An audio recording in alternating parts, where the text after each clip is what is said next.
Dans la nuit du 23 mars 1876, 350 hommes encagoulés ont traîné un homme hors de sa maison dans un comté rural de la Caroline du Sud. Ce qu'ils ignoraient, c'est que cet homme commandait 1000 soldats prêts à mourir pour lui. Si cette histoire vous glace le sang, abonnez-vous à la chaîne et commentez de quelle ville vous nous écoutez. Ce qui s'est passé cette nuit-là a été effacé des archives officielles, mais les témoignages murmurent encore dans les familles qui ont survécu. Le comté de Clarendon, en Caroline du Sud, s'étendait comme une cicatrice sur le ventre du Sud-Américain. 11 ans après la fin de la guerre de sécession, la région ressemblait à un corps dont la peau aurait cicatrisé trop vite sur une blessure infectée.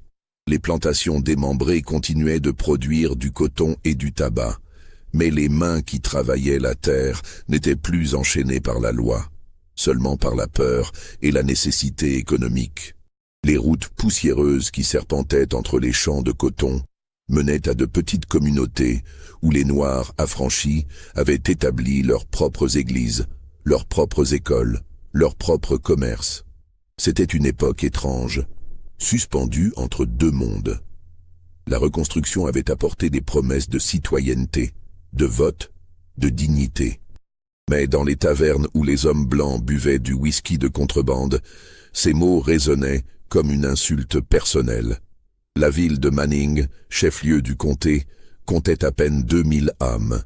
Son tribunal de briques rouges se dressait au centre d'une place où l'on avait autrefois vendu des esclaves. Maintenant, des hommes noirs y siégeaient comme jurés. Des hommes noirs votaient. Certains possédaient même des terres. Pour beaucoup de blancs du comté, c'était comme si le monde s'était retourné. C'est dans ce contexte de ressentiment bouillonnant que le Ku Klux Klan avait trouvé un terrain fertile. L'organisation, née dans le Tennessee quelques années après la guerre, s'était répandue dans tout le Sud comme une maladie contagieuse. Dans le comté de Clarendon, elle avait pris racine avec une violence particulière. Les premières actions avaient été des intimidations, des croix brûlées devant les églises noires, des menaces laissées sur les portes, des coups de feu tirés dans la nuit. Puis les choses avaient empiré. Un homme noir accusé d'avoir regardé une femme blanche avait été retrouvé pendu à un arbre. Un autre, qui avait osé porter plainte contre un fermier blanc, avait disparu sans laisser de traces. Les autorités fédérales envoyées par Washington enquêtaient, mais leurs rapports disparaissaient dans les méandres bureaucratiques. Les shérifs locaux, souvent eux-mêmes membres ou sympathisants du clan, fermaient les yeux. La communauté noire du comté vivait dans une terreur silencieuse. Chaque nuit, on barricadait les portes. On cachait les enfants. On priait pour que l'aube arrive sans cavaliers encagoulés. Mais à Pinewood, un hameau situé à 15 kilomètres au nord de Manning, quelque chose de différent se préparait. Nathaniel Freeman habitait une maison de bois blanchi à la chaux, à la périphérie de Pinewood. Ce n'était pas une grande demeure, mais elle était solide, avec un porche profond et un toit qui ne fuyait pas. Derrière la maison s'étendaient 12 acres de terre que Freeman avait achetés avec ses économies de soldats. Il y cultivait du maïs, des légumes et élevait quelques porcs et poulets. Freeman avait 42 ans en cette année 1876. C'était un homme de taille moyenne, aux épaules larges, à la peau couleur acajou. Ses mains portaient les cicatrices du travail dur et de la guerre. Son visage était grave, marqué par des rides profondes autour des yeux et de la bouche. Il parlait peu, mais quand il le faisait, les gens écoutaient. Ce qui rendait Nathaniel Freeman différent, c'est qu'il n'avait pas peur. Ou plutôt, s'il avait peur, il ne le montrait jamais. Freeman était un vétéran du 54e régiment d'infanterie du Massachusetts, l'une des premières unités de soldats noirs à combattre pour l'Union. Il avait servi pendant 3 ans, de 1863 à 1866. Il avait combattu à Fort Wagner, à Olustee, dans les marais de Floride. Il avait vu des hommes mourir à côté de lui. Il avait tué des hommes. Il avait reçu une balle dans l'épaule gauche qui lui causait encore des douleurs les jours de pluie. Mais surtout, il avait appris quelque chose que beaucoup d'hommes noirs de sa génération avaient appris pendant la guerre. Il pouvait se battre. Il pouvait commander. Il pouvait gagner. Après la guerre, Freeman était retourné en Caroline du Sud, l'État où il était né esclave. Mais il n'était pas revenu comme esclave. Il était revenu comme citoyen, avec de l'argent dans sa poche et un fusil Spencer à 7 coups dans son sac. Il avait acheté sa terre légalement, avec un acte de propriété enregistré au tribunal du comté. Il avait épousé Ruth, une femme libre de Charleston. Ils avaient eu 3 enfants. Freeman était aussi devenu une sorte de leader dans la communauté noire de Pinewood. Quand des problèmes surgissaient, des disputes de terre, des questions de droit, des menaces, les gens venaient le voir. Il écrivait des lettres aux autorités. Il organisait des réunions. Il enseignait aux hommes à lire et à écrire dans l'église méthodiste le dimanche après-midi. Mais ce qui inquiétait vraiment les hommes blancs du comté, c'était autre chose. Freeman avait créé une milice. Ce n'était pas illégal. La Constitution de la Caroline du Sud, rédigée pendant la Reconstruction, garantissait le droit de porter des armes et de former des milices. Mais pour les Blancs, qui avaient connu l'esclavage, l'idée de Noirs armés et organisés était terrifiante. La milice de Freeman comptait officiellement 150 hommes. C'était ce qui était déclaré aux autorités. Mais en réalité, Freeman pouvait compter sur bien plus. Il y avait les vétérans comme lui, des hommes qui avaient servi dans les régiments noirs de l'Union. Il y avait leurs fils, maintenant assez âgés pour tenir un fusil. Il y avait des hommes des comtés voisins qui s'étaient entraînés avec eux. Et il y avait un réseau de sympathisants, de familles qui cachaient des armes, qui transmettaient des messages, qui surveillaient les mouvements suspects. Freeman ne cherchait pas la confrontation. Il voulait simplement que sa communauté puisse vivre en paix, cultiver ses terres, élever ses enfants. Mais il savait aussi que la paix, dans le sud de 1876, n'était possible que si vous pouviez vous défendre. Les tensions avaient commencé à monter en février de cette année-là. Un fermier blanc, nommé Edgar Pritchard, avait prétendu que des cochons lui avaient été volés. Il accusait un jeune homme noir de Pinewood, Isaiah Collins, âgé de 19 ans. Collins jurait qu'il était innocent. Freeman avait examiné les preuves, parlé aux témoins, et conclu que l'accusation était sans fondement. Il avait même trouvé les cochons de Pritchard, qui s'étaient simplement échappés dans les bois. Mais Pritchard ne voulait pas entendre raison. Il voulait que Collins soit puni. Il voulait un exemple. Quand Freeman avait refusé de livrer le jeune homme, Pritchard était allé voir ses amis. Une semaine plus tard, une croix brûlait devant la maison de Freeman. Le message était clair. Freeman n'avait pas bronché. Il avait éteint le feu, ramassé les cendres et continué sa vie. Mais il avait aussi fait passer le mot à ses hommes. Ils devaient être prêts. Ils devaient surveiller. Ils devaient avoir leurs armes à portée de main. En mars, les incidents se multipliaient. Des coups de feu tirés vers des maisons noires la nuit, des menaces criées depuis des voitures qui passaient, des croix brûlées dans plusieurs endroits du comté. Les autorités fédérales avaient été alertées, mais leurs ressources étaient limitées. La reconstruction était en train de s'effondrer. Le Nord perdait sa volonté politique de soutenir les droits des Noirs dans le Sud. Les troupes fédérales étaient retirées. Les politiciens du Nord commençaient à parler de réconciliation avec le Sud blanc. Freeman le savait. Il lisait les journaux. Il comprenait que le temps jouait contre lui et sa communauté. Mais il refusait de céder à la peur. Le 20 mars 1866, un cavalier encagoulé s'était présenté devant la maison de Freeman en plein jour. L'homme était resté sur son cheval, à une distance prudente. Il avait lancé un papier qui avait atterri dans la poussière du chemin. Freeman l'avait ramassé et lu. C'était un message simple, écrit en lettres grossières. Vous avez 3 jours pour quitter le comté. Vous et tous ceux qui vous suivent, sinon vous pendrez. Freeman avait levé les yeux vers le cavalier. Il n'avait rien dit. Il s'était contenté de regarder l'homme dans les yeux, à travers les trous de la cagoule blanche. Puis il était rentré chez lui, avait plié le papier soigneusement et l'avait rangé dans un tiroir. Cette nuit-là, il avait convoqué une réunion d'urgence. Dans la vieille grange de bois qui servait d'église méthodiste à la communauté noire de Pinewood, 120 hommes s'étaient rassemblés. La lumière des lanternes projetait des ombres dansantes sur les murs. L'air sentait le tabac, la sueur et l'anxiété. Freeman se tenait debout sur une petite estrade improvisée. À ses côtés se trouvaient les hommes en qui il avait le plus confiance. Samuel Wright, un ancien sergent du 33e régiment d'infanterie des troupes de couleur des États-Unis. Un homme immense, avec une cicatrice qui lui barrait le visage du front au menton. Moses Harper, plus jeune, seulement 28 ans, mais intelligent et méthodique, qui avait appris à lire et à écrire dans l'armée. Et Jacob Richardson, 54 ans, qui n'avait pas combattu dans la guerre parce qu'il était trop vieux, mais qui avait l'autorité naturelle d'un homme que tout le monde respecte. Freeman avait montré le message aux hommes assemblés. La réaction avait été immédiate, colère, peur, détermination. Certains voulaient partir, d'autres voulaient se battre immédiatement. D'autres encore proposaient de faire appel aux autorités fédérales. Freeman avait laissé chacun s'exprimer. Il croyait que les hommes devaient pouvoir dire ce qu'ils pensaient.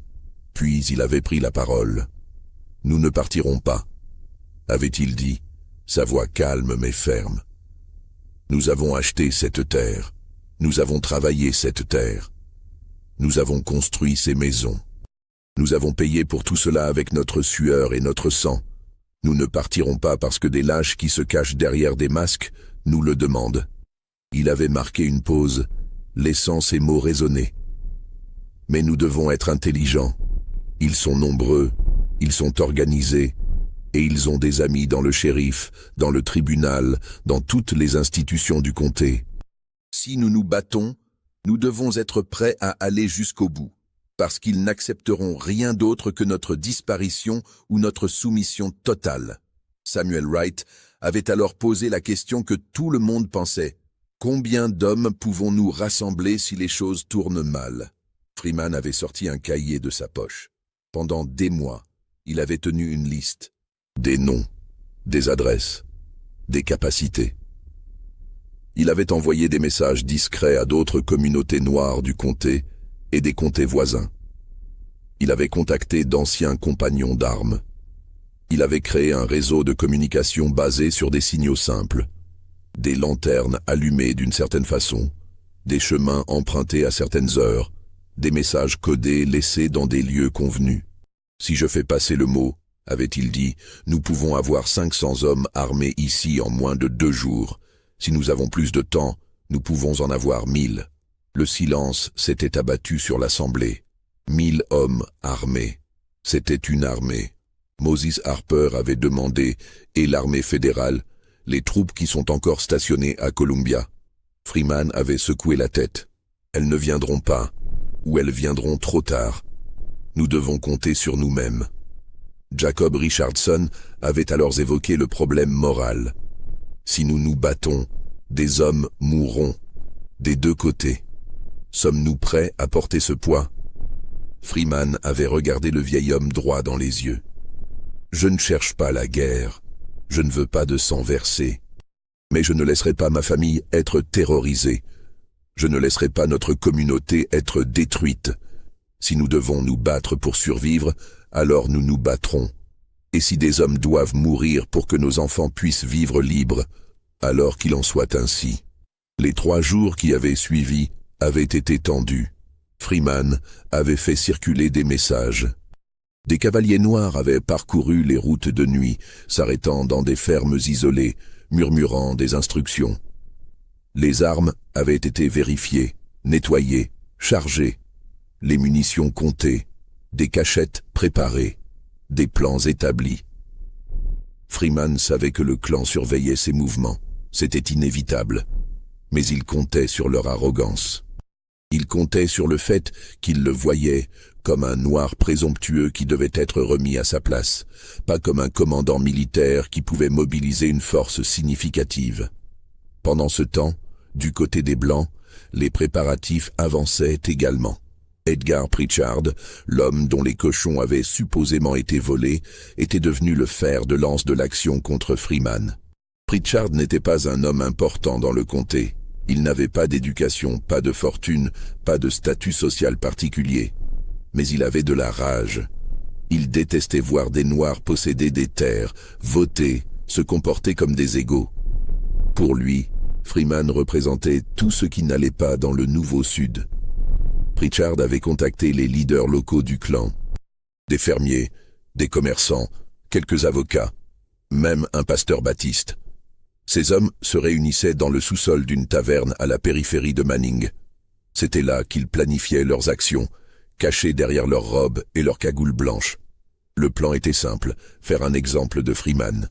Le lyncher publiquement, de préférence devant sa communauté. Montrer à tous les Noirs du comté ce qui arrivait à ceux qui osaient défier l'ordre naturel des choses. Ils avaient fixé la date. Le 23 mars. Une nuit sans lune, parfaite pour se déplacer sans être vus. Ils rassemblerait le plus d'hommes possible. Plus ils seraient nombreux, moins les Noirs oseraient résister. Le mot avait circulé dans les cercles blancs du comté. Des hommes étaient venus des fermes isolées, des petites villes, même de comtés voisins. Certains étaient des membres réguliers du clan. D'autres étaient simplement des hommes en colère, des hommes qui avaient perdu leur statut, leur fortune, leur fierté après la guerre, et qui cherchaient quelqu'un à blâmer. Le 23 mars au matin, Freeman avait reçu une information cruciale. Une femme noire qui travaillait comme domestique pour une famille blanche de Manning avait entendu une conversation. Les hommes blancs allaient venir cette nuit. Ils seraient nombreux. Peut-être 300, peut-être plus.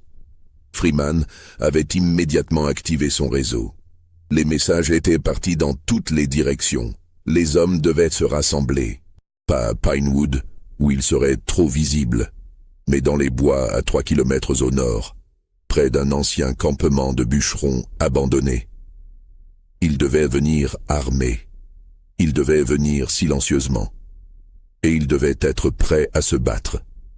Freeman savait qu'il prenait un risque énorme. S'il résistait, s'il y avait violence, les autorités blanches utiliseraient cela comme prétexte pour réprimer toute la communauté noire. Mais s'il ne résistait pas, s'il laissait le clan le lyncher sans réaction, ce serait la fin de toute possibilité de vie digne pour les Noirs du comté.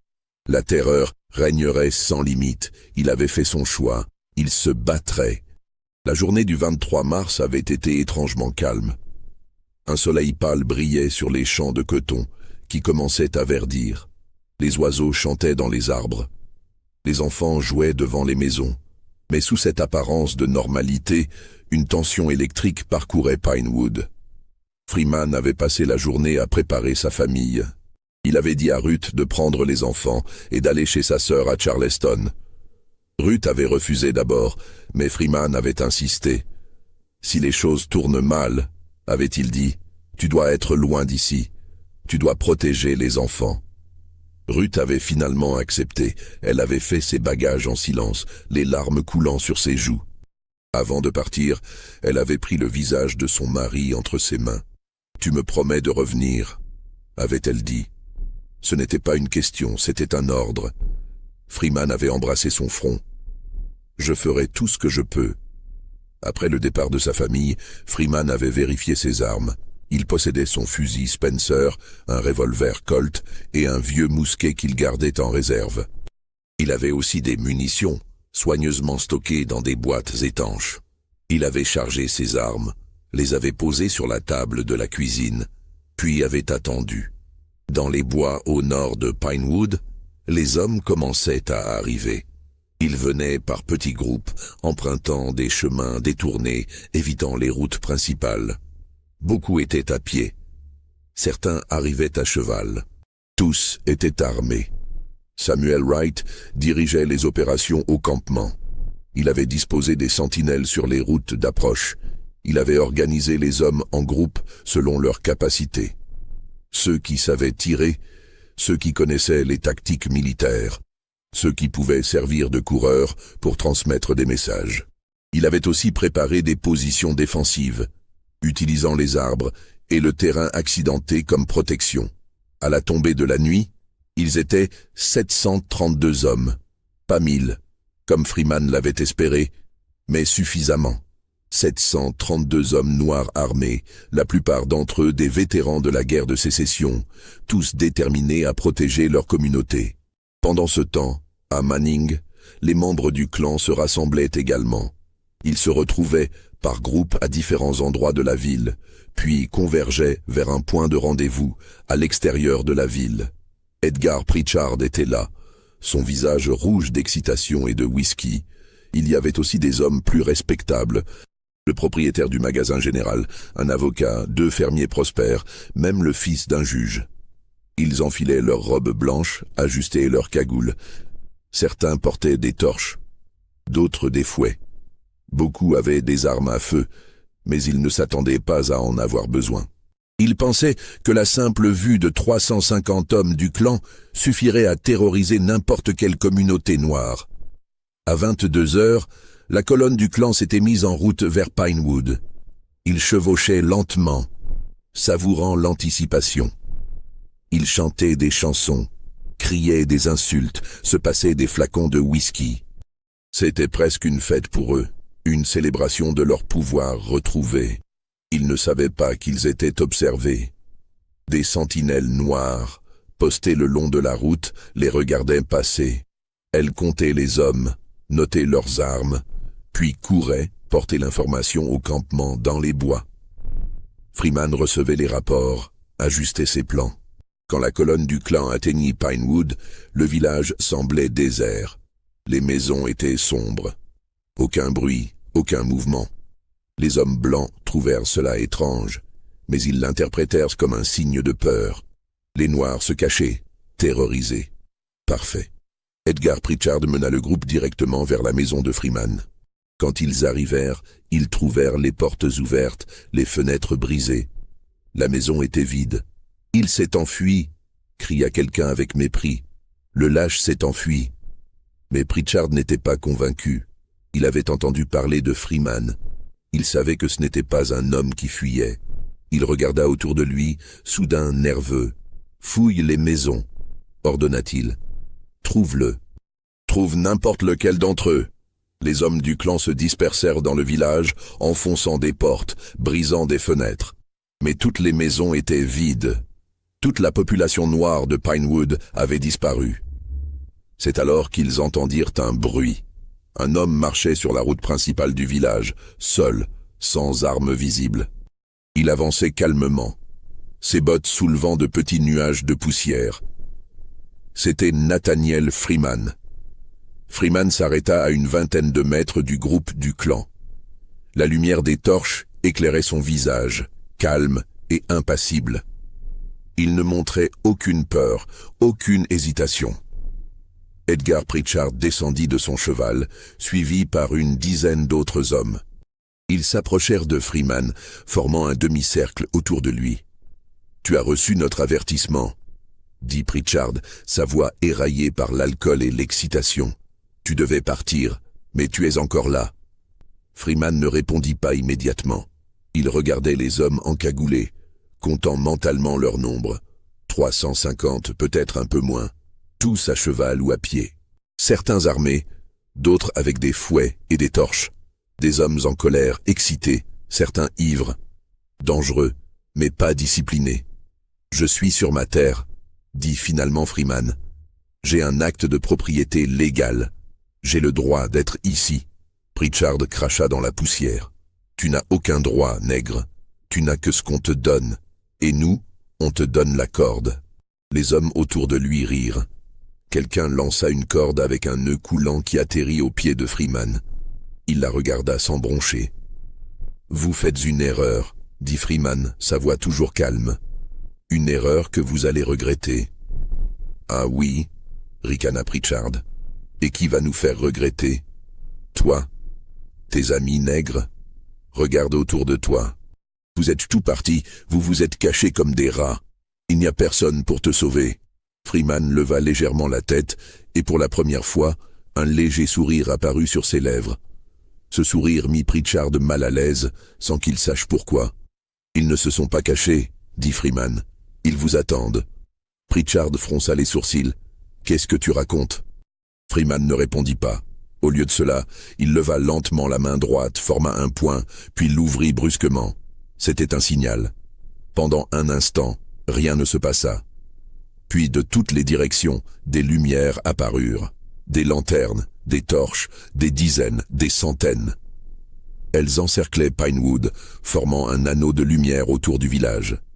Et derrière ces lumières, on pouvait voir des silhouettes, des hommes, beaucoup d'hommes. Le sourire disparut du visage de Pritchard. Il regarda autour de lui, réalisant soudain ce qui se passait. Ils étaient encerclés. Les hommes du clan commencèrent à s'agiter, à murmurer nerveusement. Certains montèrent sur leurs chevaux, prêts à fuir. D'autres sortirent leurs armes. « Qu'est-ce que c'est que ça ?» cria Pritchard, sa voix soudain moins assurée. « 732 hommes, » répondit Freeman calmement. « Tous armés, tous des soldats, et ils ont tous un fusil pointé sur vous en ce moment. » Le silence tomba sur le groupe du clan. On n'entendait plus que le crépitement des torches et le souffle nerveux des chevaux. Freeman fit un pas en avant. « Vous êtes venus ici pour me lyncher, pour terroriser ma communauté. Mais vous avez fait une erreur de calcul. Vous pensiez que nous étions faibles, que nous étions des victimes faciles. Vous vous êtes trompés. Un homme du clan, plus courageux ou plus stupide que les autres, leva son fusil et le pointa sur Freeman. « Tu nous menaces, nègre ?» Freeman ne bougea pas. « Je ne menace pas. Je vous informe. Si un seul d'entre vous tire un coup de feu, mes hommes répondront. Et dans le temps qu'il vous faudra pour recharger, vous serez tous morts. » « Ils bluffent, » dit quelqu'un dans le groupe du clan. « Ce ne sont que des nègres. Ils n'oseront pas tirer. » Freeman se tourna vers la voix. « Vous voulez tester cette hypothèse? Allez-y, tirez, et voyons ce qui se passe. » Personne ne bougea. Samuel Wright émergea alors de l'obscurité, suivi d'une vingtaine d'hommes, tous portant des uniformes militaires de l'Union, tous armés de fusils Spencer à répétition. Ils se positionnèrent derrière Freeman, formant une ligne disciplinée. « Ces hommes sont des vétérans du 54e Massachusetts, » dit Freeman. « Ils ont combattu à Fort Wagner. Ils ont résisté aux charges des Confédérés. Vous pensez vraiment qu'ils ont peur de vous ?» Moses Harper apparut de l'autre côté, avec un autre groupe d'hommes armés. Puis Jacob Richardson, avec un troisième groupe. Lentement, méthodiquement, les hommes noirs avançaient, réduisant l'espace autour des membres du clan. Edgar Pritchard comprit qu'il avait perdu le contrôle de la situation. Il regarda autour de lui, cherchant une échappatoire. Mais il n'y en avait aucune. Ils étaient complètement encerclés. « Vous ne pouvez pas nous retenir ici, » dit-il, essayant de garder une voix ferme. « Nous sommes des citoyens de ce comté. Si vous nous touchez, l'armée viendra. Le shérif viendra. Vous serez tous pendus. » Freeman hocha la tête. « C'est possible. Mais vous serez morts avant qu'ils arrivent. Alors voici ce qui va se passer. Vous allez déposer vos armes. Toutes vos armes. Vous allez enlever vos cagoules. Je veux voir vos visages. Et ensuite, vous allez partir d'ici à pied. Et vous n'allez jamais revenir. » « Et si nous refusons ?» demanda Pritchard, bien qu'il connaissait déjà la réponse. Freeman le regarda droit dans les yeux. « Alors vous mourrez, tous, et vos corps seront laissés dans ce village comme un avertissement, comme un message à tous ceux qui pensent qu'ils peuvent terroriser ma communauté sans conséquence. » Le silence qui suivit était épais, lourd de menaces. Les hommes du clan se regardaient, cherchant quelqu'un pour prendre une décision. Personne ne voulait être le premier à céder, mais personne ne voulait non plus être le premier à mourir. Finalement, un des hommes, plus âgé que les autres, posa son fusil par terre. « Je rentre chez moi, » dit-il simplement. Il enleva sa cagoule, révélant le visage d'un fermier aux cheveux gris, puis commença à marcher. Freeman fit signe à ses hommes de le laisser passer. L'homme s'éloigna dans la nuit sans se retourner. Ce fut le signal. Un par un, puis par groupe, les hommes du clan commencèrent à déposer leurs armes. Certains le faisaient avec résignation, d'autres avec colère. Quelques-uns pleuraient de peur ou de honte. Edgar Pritchard fut le dernier. Il tenait encore son fusil, ses mains tremblantes. Il regarda Freeman avec une haine pure. « Ce n'est pas fini, dit-il. Ce n'est pas fini. »« Si, » répondit Freeman. « C'est fini. Maintenant partez. » Pritchard jeta son fusil par terre avec violence, arracha sa cagoule et cracha aux pieds de Freeman. Puis il se retourna et commença à marcher, suivi par les derniers membres de son groupe. Si cette confrontation vous a donné des frissons, likez cette vidéo et dites-nous dans les commentaires ce que vous pensez qu'il s'est passé ensuite. Car l'histoire ne s'arrête pas ici. Mais Edgar Pritchard n'était pas le genre d'homme à accepter la défaite. Tandis que les membres du clan marchaient vers Manning dans la nuit, désarmés et humiliés, Pritchard ruminait.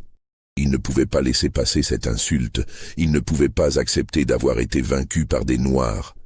Sa réputation était ruinée, il était devenu la risée du comté. Chaque pas qu'il faisait loin de Pinewood brûlait dans son esprit comme du fer chauffé au rouge. Il imaginait déjà les regards moqueurs, les murmures dans son dos, le mépris de ses voisins. Non, il ne pouvait pas vivre avec cette honte. À environ 2 kilomètres de Pinewood, Pritchard s'arrêta au bord de la route. La lune était cachée derrière les nuages et l'obscurité était presque totale. Il attendit, écoutant les pas des autres hommes qui passaient, certains silencieux, d'autres murmurant des insultes ou des justifications. Peu à peu, il laissa plusieurs hommes le rejoindre dans l'ombre d'un bouquet d'arbres. Parmi eux se trouvait son cousin, James Pritchard, un homme de 30 ans au visage anguleux, marqué par l'amertume. Il y avait aussi les frères Hendricks. Caleb, 35 ans, connu dans tout le comté pour avoir battu à mort un homme noir lors d'une dispute dans une taverne 3 ans auparavant, et Thomas, 2 ans plus jeune, plus calme, mais tout aussi dangereux. Puis, il y avait Daniel Cooper, à peine 22 ans, le fils d'un fermier ruiné par la guerre qui cherchait désespérément à prouver sa valeur. Et William Drake, 40 ans, un ancien soldat confédéré qui n'avait jamais accepté la défaite de 1865. « On ne peut pas laisser faire ça », murmura Edgar, sa voix tremblante de rage contenue. « On ne peut pas les laisser nous humilier comme ça. » Vous comprenez ce que ça veut dire? Si on rentre maintenant, si on accepte ça, on sera des lâches pour toujours. Nos enfants, nos petits-enfants, ils entendront cette histoire. Comment 350 hommes blancs se sont fait chasser par des nègres. James regarda son cousin avec inquiétude. Il connaissait ce regard dans les yeux d'Edgar, cette fixation dangereuse qui l'empêchait de penser rationnellement. « Edgar, écoute-moi, ils sont trop nombreux. Tu l'as vu de tes propres yeux. 700 hommes, peut-être plus. Et ils sont armés. Des fusils Spencer, des revolvers, et ils savent s'en servir. Ce sont des soldats, Edgar, des vrais soldats. Si on retourne là-bas, on va mourir. » Edgar cracha par terre. « Mourir? Tu préfères vivre comme un lâche? Tu préfères que tes enfants sachent que leur père s'est enfui? »« Je préfère que mes enfants aient un père vivant, » répondit James, mais sa voix manquait de conviction. Caleb Hendricks s'avança, ses yeux brillants dans l'obscurité. « Écoute, James, Edgar a raison sur un point. Si on ne fait rien, on devient la blague du comté. Mais il a aussi tort sur un autre point. On ne peut pas les affronter directement. On ne survivrait pas à une seconde confrontation comme celle qu'on vient de vivre. »« Alors qu'est-ce que tu proposes ?» demanda Edgar. Caleb réfléchit un moment, puis un sourire cruel apparut sur ses lèvres. « Pas si on est malin. » Réfléchis. Ils pensent qu'on a abandonné. Ils pensent qu'on est rentré chez nous comme des chiens battus, la queue entre les jambes. Ils vont célébrer leur victoire. Ils vont boire, rire, relâcher leur vigilance. C'est maintenant cette nuit qu'il faut frapper. Pas demain, pas la semaine prochaine. Maintenant pendant qu'ils ne s'y attendent pas. Edgar se pencha en avant. Intéressé. Continue. On ne prend pas beaucoup d'hommes. 10, pas plus. Les meilleurs. Ceux qui savent se déplacer en silence. On se faufile dans le village. On évite les sentinelles. On met le feu à quelques maisons, de préférence celles avec des familles à l'intérieur. Ça va créer la panique, la confusion. Les gens vont courir, crier. Et dans ce chaos, on trouve Freeman. On le capture, on le traîne jusqu'à cet arbre au bord du village, tu sais, le grand chêne, et on le pend.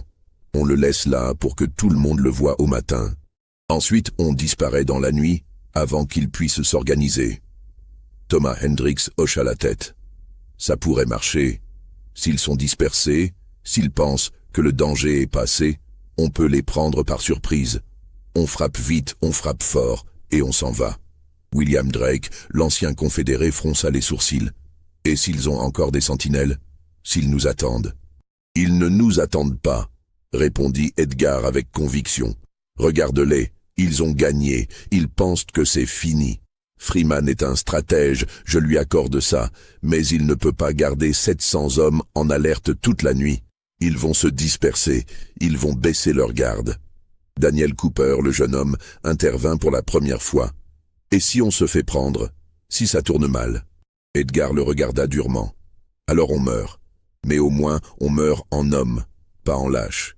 Au moins on aura essayé de défendre notre honneur, notre race, notre droit de vivre comme des hommes libres dans notre propre terre. » Il y eut un long silence. Puis, un par un, les hommes hochèrent la tête. Ils rassemblèrent 9 autres hommes qu'ils trouvèrent sur la route, des jeunes pour la plupart, des hommes avec plus de rage que de bon sens, des hommes qui avaient quelque chose à prouver. 13 hommes au total. Ils récupérèrent tout ce qu'ils pouvaient utiliser comme armes. Des couteaux qu'ils cachaient dans leurs bottes, des haches récupérées dans une grange abandonnée sur le chemin, des morceaux de bois solides qu'ils pourraient utiliser comme massues. Ils n'avaient pas leurs fusils, mais Edgar comptait en voler dans le village une fois l'attaque lancée. Ils attendirent une heure, laissant le reste des hommes du clan prendre de l'avance vers Manning. Puis ils quittèrent la route et s'enfoncèrent dans les bois, faisant un large détour pour approcher Pinewood par le sud.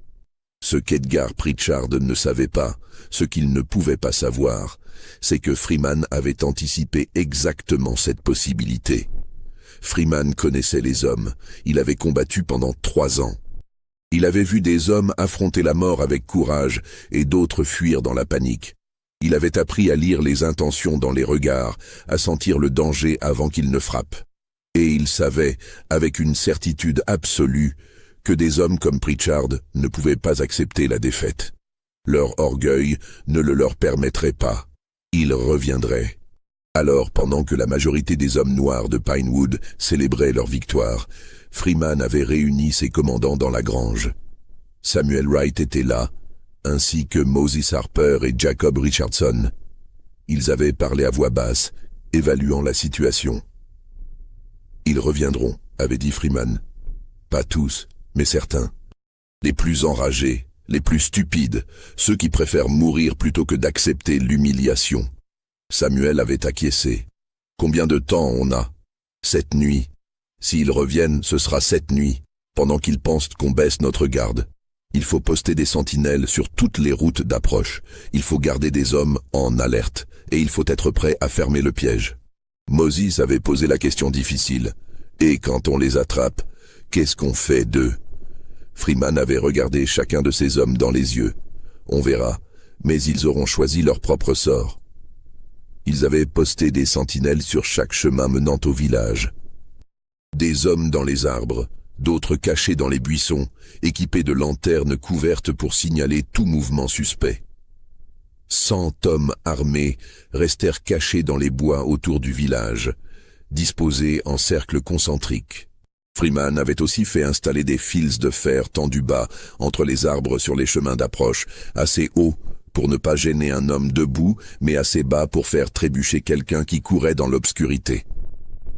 Quand Pritchard et ses 13 hommes approchèrent de Pinewood vers 2 heures du matin, ils avançaient avec précaution. Ils rampaient dans l'obscurité, évitant les chemins principaux, progressant lentement à travers les bois. L'air était lourd, chargé de l'humidité de la nuit. Des insectes bourdonnaient, une chouette ulula dans le lointain. Edgar Pritchard menait le groupe, son cœur battant si fort qu'il pouvait l'entendre dans ses oreilles. L'adrénaline et la peur se mélangeaient dans ses veines. Il avançait arbre par arbre, s'arrêtant souvent pour écouter, scrutant l'obscurité à la recherche de sentinelles. Mais il ne vit rien. Le village semblait endormi. Mais ils furent repérés presque immédiatement. Une sentinelle noire nommée Isaiah Collins, le même jeune homme que Pritchard avait accusé de vol quelques semaines auparavant, était posté dans un grand pin à 50 mètres du village. Il vit le groupe d'hommes blancs s'approcher, leur silhouette à peine visible contre la nuit. Il compta 13 hommes. Il attendit qu'ils passent sous son arbre, Puis il découvrit sa lanterne et fit 3 éclairs rapides vers l'est. Une autre sentinelle, postée plus loin, vit le signal et le relaya. Puis une autre. En moins de 5 minutes, Freeman était informé. Il se tenait devant sa maison, attendant. Quand Moses Harper arriva en courant avec la nouvelle, Freeman hocha simplement la tête. « Combien ?»« 13 hommes, approchant par le sud. Laisse-les entrer dans le village, referme le cercle derrière eux, je ne veux pas qu'un seul s'échappe. » Les ordres furent transmis en silence. Les hommes se positionnèrent, se déplaçant comme des ombres dans la nuit. Ils laissèrent le groupe de Pritchard entrer dans Pinewood sans opposition. Pritchard et ses hommes avançaient maintenant avec plus de confiance. Ils avaient atteint les premières maisons du village. Tout était silencieux. Pas de lumière. Pas de sentinelle visible. Peut-être qu'Edgar avait raison. Peut-être qu'ils avaient vraiment baissé leur garde. Ils atteignirent la maison de Freeman. C'était une cible symbolique parfaite. Ils trouvèrent une grange derrière la maison et, à l'intérieur, des barils de kérosène utilisés pour les lampes. Edgar sourit. C'était parfait. Ils commencèrent à rouler les barils vers la maison. Caleb Hendricks avait déjà sorti son couteau et commençait à défaire les planches d'une fenêtre quand Thomas murmura « Attends. Tu entends ça ?» Ils s'arrêtèrent tous. Le silence de la nuit semblait soudain oppressant, trop lourd. C'est alors que les lumières s'allumèrent. Des lanternes apparurent de partout, de toutes les directions. 1, puis 10, puis 50, puis 100. Elles formaient un cercle parfait autour du groupe de Pritchard, illuminant soudain le village comme en plein jour. Et derrière chaque lanterne, il y avait un homme. Un homme noir, un homme armé. Le piège s'était refermé. Edgar Pritchard fit volte-face, son couteau à la main, cherchant désespérément une issue, mais il n'y en avait aucune. Ils étaient complètement encerclés. Des dizaines de fusils étaient pointés sur eux. Un seul mouvement brusque et ils seraient tous abattus. Freeman s'avança lentement, tenant son fusil Spencer. Son visage était grave, sans colère apparente, mais aussi absolument sans pitié. Ses yeux rencontrèrent ceux de Pritchard, et dans ce regard, Pritchard vit quelque chose qui le glaça jusqu'aux os. Une détermination froide, calculée, implacable. « Je vous avais dit de partir », dit Freeman, sa voix calme mais résonnant dans le silence de la nuit. « Je vous avais donné une chance que vous ne méritez pas. Une chance que votre race n'a jamais donnée à la mienne, mais je vous l'ai donnée quand même. Et vous l'avez gaspillée. » Edgar Pritchard leva les mains, tenant encore une torche dans l'une d'elles. Sa voix tremblait maintenant, toute sa bravade envolée. « Attends. Écoute, on peut parler de ça. On peut trouver un arrangement. J'ai de l'argent. Je peux payer, on peut... » « Il n'y a rien à discuter, » coupa Freeman d'une voix dure. « Vous êtes revenu ici avec l'intention de brûler ma maison, de brûler mon village, de tuer des familles endormies, de me lyncher. Vous avez fait votre choix. Maintenant, vous allez vivre avec les conséquences. » James Pritchard, les larmes coulant sur ses joues, s'avança d'un pas. « S'il vous plaît, Freeman, je vous en supplie. On voulait juste. On ne voulait pas vraiment faire ça. C'était juste. C'était la colère, la frustration. On ne l'aurait pas vraiment fait. » Freeman le regarda avec quelque chose qui ressemblait presque à de la pitié. « Si, vous l'auriez fait, et vous le saviez, tout comme vous savez ce qui va se passer maintenant. » Il fit un geste court. Immédiatement, des dizaines d'hommes noirs s'avancèrent. Ils désarmèrent le groupe de Pritchard avec une efficacité militaire, leur prenant leurs torches, leurs couteaux, leurs haches, même les morceaux de bois qu'ils portaient. Puis, ils les forcèrent à s'agenouiller dans la poussière, formant une ligne pathétique d'hommes vaincus. Samuel Wright s'approcha de Freeman et murmura quelque chose à son oreille. Freeman écouta, hocha la tête, puis se tourna vers les hommes agenouillés. « Vous allez être jugés, » annonça-t-il. « Pas par un tribunal blanc qui vous acquittera parce que vos victimes sont noires. Pas par un juge corrompu qui fermera les yeux sur vos crimes parce que vous partagez la même couleur de peau. Mais par cette communauté. par les gens que vous avez terrorisés pendant des années, par les familles dont vous avez détruit les vies, par les hommes et les femmes qui vivent dans la peur chaque nuit à cause de gens comme vous. Vous n'avez pas le droit, cria Edgar Pritchard, trouvant soudain un dernier sursaut de défiance. Vous n'êtes que des nègres, vous n'avez aucun droit de nous juger. Aucun droit de nous retenir. Quand les autorités apprendront ça, quand le shérif Tatum saura ce que vous avez fait, il reviendra avec toute une armée. Vous serez tous pendus. Freeman s'agenouilla devant lui, leur visage maintenant à quelques centimètres l'un de l'autre. Quand il parla, sa voix était basse, presque un murmure, mais chaque mot était chargé d'une intensité terrible. C'est là que vous vous trompez, Pritchard. Nous avons tous les droits. Nous sommes citoyens de ce pays, reconnus par la loi, protégés par la Constitution. Nous avons combattu pour cette nation. Nous avons versé notre sang sur les champs de bataille. Nous avons gagné notre liberté, non par charité, mais par sacrifice. Et maintenant, nous défendons notre droit à vivre, notre droit à respirer, notre droit à exister sans terreur. Si vous et vos semblables refusez de nous accorder ce droit, alors nous le prendrons par la force. Il se releva et se tourna vers son peuple assemblé. Des dizaines de visages noirs le regardaient, attendant sa décision. Il vit des femmes qui avaient perdu leur mari à cause du clan, des hommes qui portaient les cicatrices de leur fouet, des enfants qui avaient grandi dans la peur. Ce qui se passa ensuite fit l'objet de nombreux récits contradictoires dans les années qui suivirent, chaque version différent dans les détails, mais convergeant sur l'essence de ce qui s'était produit. Selon certaines sources, Freeman et sa milice emmenèrent les 13 hommes dans la grange qui servait d'église méthodiste. Ils allumèrent des lanternes, disposèrent les hommes en ligne face à l'assemblée et procédèrent à quelque chose qui ressemblait à un procès. Des témoins vinrent, un par un, raconter leurs souffrances. Une vieille femme parla de son fils pendu à un arbre pour avoir osé regarder une femme blanche. Un homme montra les cicatrices sur son dos, résultat d'un fouettage injustifié. Une jeune fille, à peine 15 ans, raconta en sanglotant comment des hommes encagoulés avaient brûlé sa maison, tuant son père dans l'incendie. Et chaque fois, on demandait aux prisonniers s'ils reconnaissaient les faits, s'ils exprimaient des remords. La plupart restaient silencieux. Quelques-uns crachaient des insultes. Aucun ne s'excusa sincèrement. Selon d'autres sources, plus sombres et murmurées à voix basse, il n'y eut pas de procès. Les 13 hommes furent simplement emmenés dans les bois. Des coups de feu résonnèrent dans la nuit, puis le silence. Les corps furent enterrés dans des tombes sans marque, cachés profondément dans la forêt où personne ne les trouverait jamais.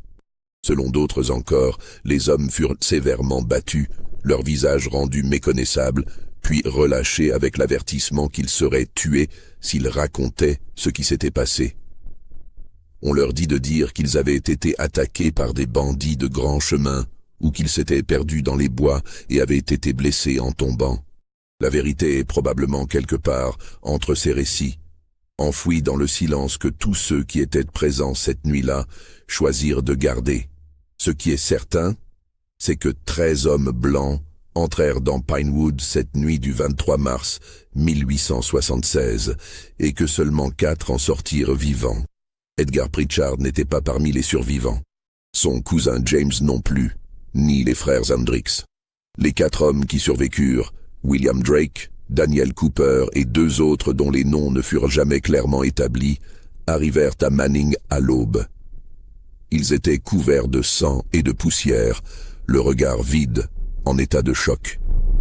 Ils titubaient plus qu'ils ne marchaient, se soutenant les uns les autres. L'un d'eux avait un bras cassé. Un autre boitait sévèrement. Tous portaient des marques de coups violents. Ils racontèrent une histoire confuse, incohérente, qui changeait à chaque fois qu'on les interrogeait.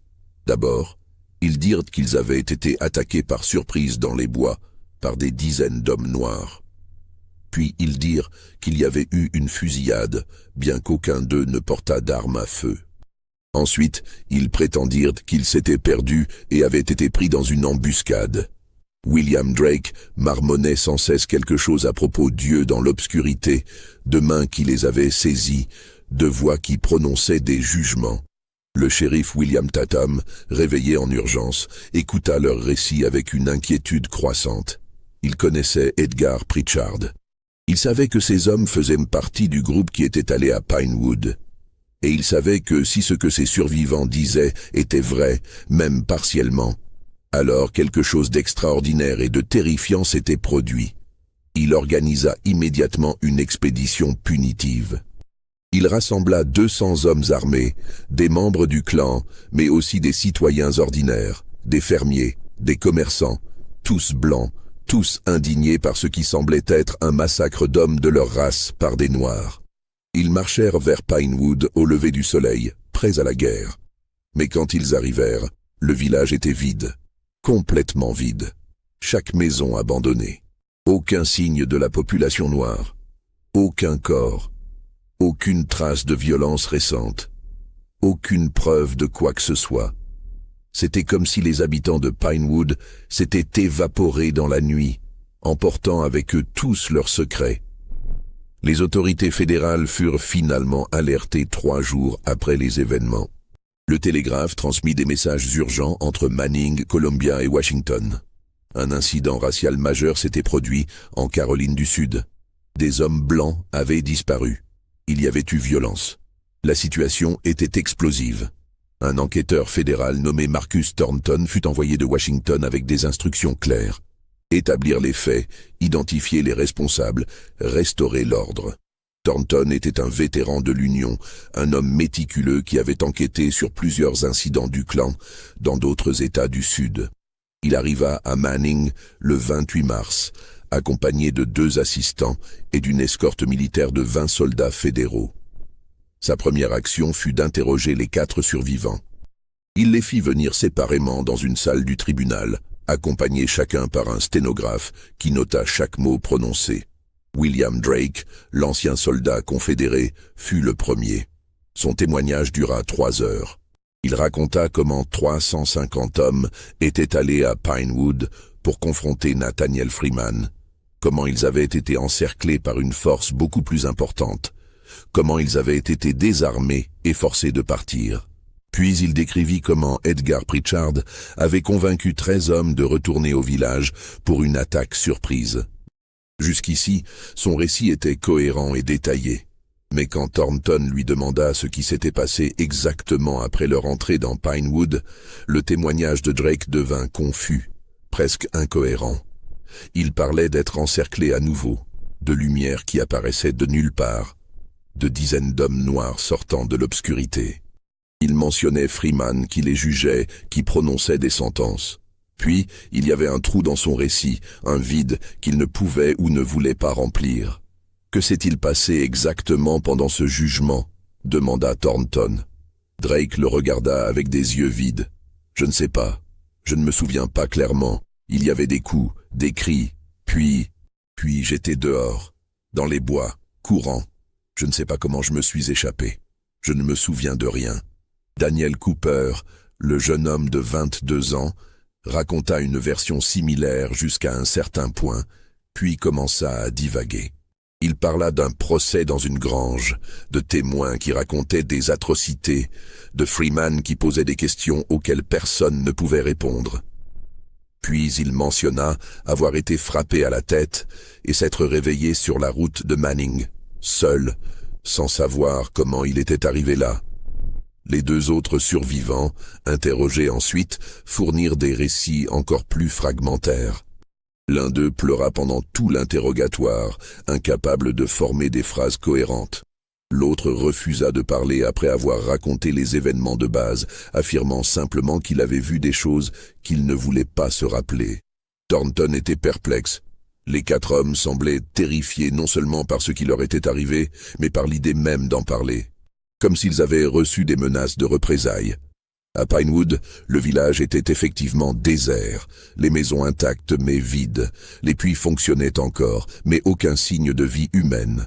L'enquêteur trouva quelques taches près de la maison de Freeman qui auraient pu être du sang, et des traces suggérant un déplacement organisé de population. Dans la grange servant d'église, il découvrit un cahier caché sous du foin. Il contenait des noms d'hommes noirs avec des annotations militaires, vétéran 54e Massachusetts, fusil Spencer, tireur d'élite. Une liste de milices. Mais sans signature, cela ne prouvait rien. Le shérif Tatum admit que le clan était actif, mais prétendait ne rien savoir des événements.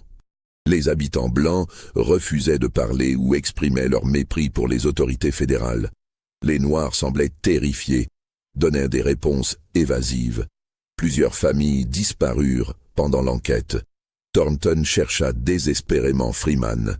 Il trouva l'acte transférant sa propriété à un certain Samuel Johnson, mais ce nom était introuvable. Il chercha Wright, Harper, Richardson. Tous évaporés.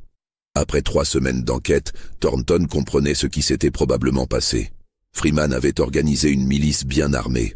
Le clan avait échoué à l'intimider.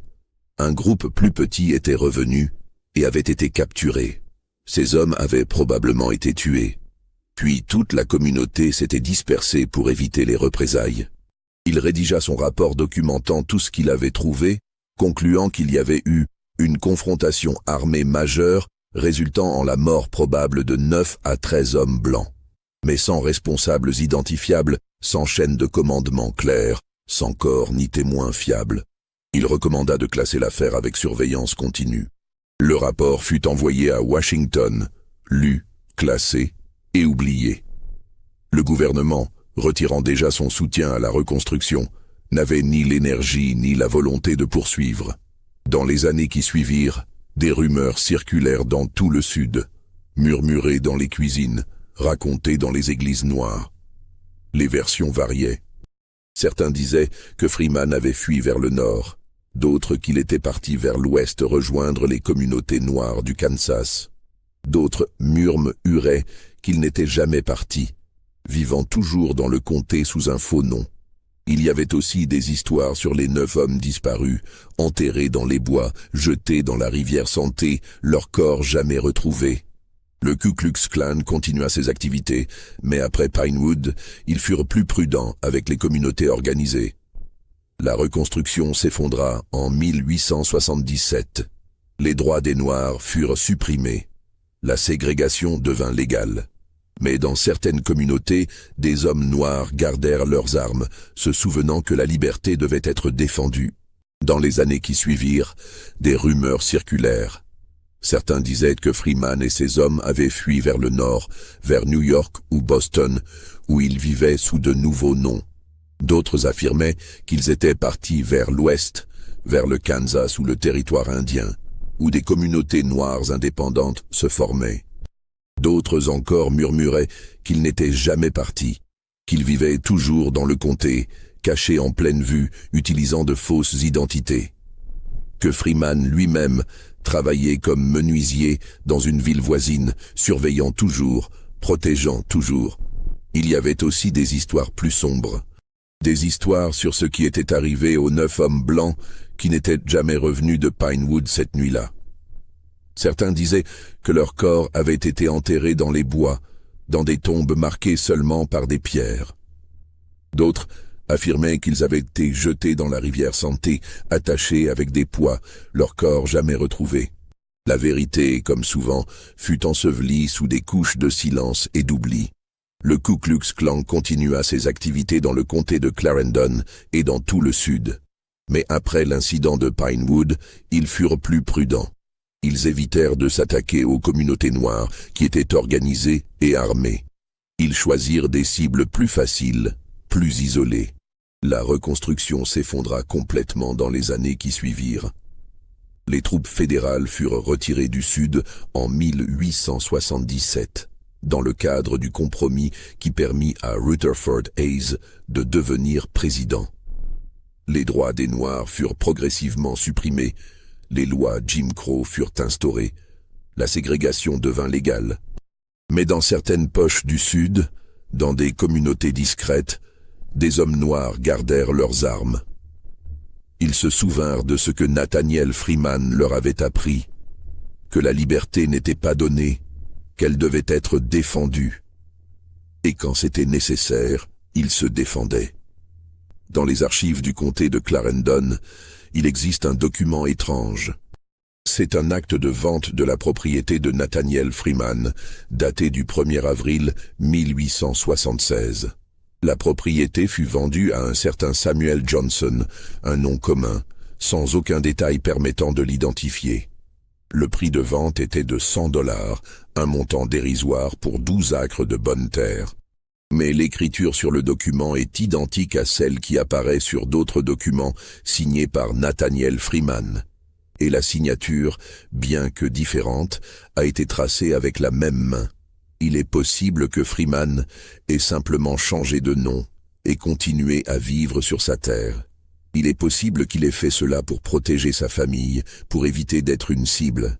Il est aussi possible que ce document soit un faux, créé par quelqu'un pour brouiller les pistes. En 1885, 9 ans après les événements de Pinewood, un homme noir âgé d'environ 50 ans fut enterré dans le petit cimetière de l'église méthodiste de Pinewood. Sur sa tombe, il était écrit simplement « Samuel Johnson, 1834-1885, serviteur de Dieu et de la liberté ». Mais au dos de la pierre tombale, presque invisible, gravée si finement qu'il fallait savoir où chercher pour le voir, il y avait 3 initiales, NF. Était-ce Nathaniel Freeman? Avait-il vécu 9 années de plus sous un nom d'emprunt, dans sa propre communauté, protégé par le silence collectif de ceux qui l'avaient défendu? Ou était-ce simplement une coïncidence, un hommage rendu par quelqu'un qui se souvenait? Personne ne peut le dire avec certitude. Ce qui est certain, c'est que l'histoire ne fut jamais officiellement reconnue. Elle ne figura dans aucun livre d'histoire. Mais elle survécut dans la mémoire orale, transmise de génération en génération, avec le message que la résistance était possible. Dans les années 1960, des activistes du mouvement des droits civiques découvrirent des références à Pinewood. Mais les traces étaient effacées, les témoins morts ou silencieux. Un historien local, Robert Jennings, passa 10 ans à rechercher l'événement. Il fouilla les archives, interviewa des dizaines de personnes et conclut dans un article de 1969 qu'un événement significatif s'était probablement produit, mais que les détails restaient incertains. Son article mentionnait avoir reçu anonymement ce qui prétendait être le journal de Freeman. Le journal décrivait la planification, la confrontation, et selon lui, Freeman avait ordonné l'exécution des hommes revenus attaquer, écrivant « La violence engendre la violence, mais parfois c'est le seul langage que certains comprennent. » Mais Jennings n'avait jamais pu authentifier le journal. Il disparut après sa mort. Personne ne savait s'il était réel. Alors la question reste. Cette histoire est-elle vraie? 350 membres du Ku Klux Klan ont-ils vraiment marché sur un petit village noir en Caroline du Sud? Ont-ils vraiment été confrontés par plus de 700 hommes noirs armés? 9 hommes blancs sont-ils vraiment morts cette nuit-là? Et Nathaniel Freeman a-t-il vraiment existé? A-t-il vraiment commandé cette résistance? A-t-il vraiment vécu le reste de sa vie sous un nom d'emprunt? Les preuves sont fragmentaires, contradictoires, incomplètes. Mais elles existent. Dans les archives fédérales, il y a un rapport d'enquête. Dans les registres du comté, il y a des actes de propriété étranges. Dans les cimetières, il y a des tombes avec des inscriptions cryptiques. Dans la mémoire des familles, il y a des histoires transmises à voix basse. Peut-être que tout cela est vrai. Peut-être que ce n'est qu'une légende, embellie au fil des générations, transformée en mythe. Peut-être que la vérité se situe quelque part entre les deux. Ce qui est certain, c'est que dans le Sud-américain de l'après-guerre de sécession, des confrontations comme celle-ci étaient possibles. La violence raciale était endémique. Le Ku Klux Klan terrorisait les communautés noires. Mais ces communautés résistaient aussi, parfois pacifiquement, parfois par la force. L'histoire de Nathaniel Freeman et de Pinewood, vraie ou non, représente quelque chose de plus grand qu'un simple incident. Elle représente la lutte pour la dignité, pour le droit de vivre libre, pour la possibilité de défendre sa famille et sa communauté face à l'oppression. Et peut-être que c'est ce qui compte vraiment. Pas les détails exacts, Pas les chiffres précis, mais le message. Que la résistance est possible, que la peur peut être surmontée, que même dans les périodes les plus sombres de l'histoire, des hommes et des femmes peuvent se lever et dire « non, pas plus loin ». Croyez-vous que tout cela s'est réellement passé? Y avait-il vraiment un homme comme Nathaniel Freeman qui a tenu tête au Ku Klux Klan et survécu? Ou est-ce une légende, un mythe créé par des gens qui avaient besoin d'espoir dans des temps désespérés? Dites-nous ce que vous en pensez dans les commentaires. Abonnez-vous à la chaîne pour plus d'histoires oubliées de l'histoire. Et partagez cette histoire avec ceux qui aiment les mystères sombres du passé. Parce que la vérité, quelle qu'elle soit, mérite d'être racontée.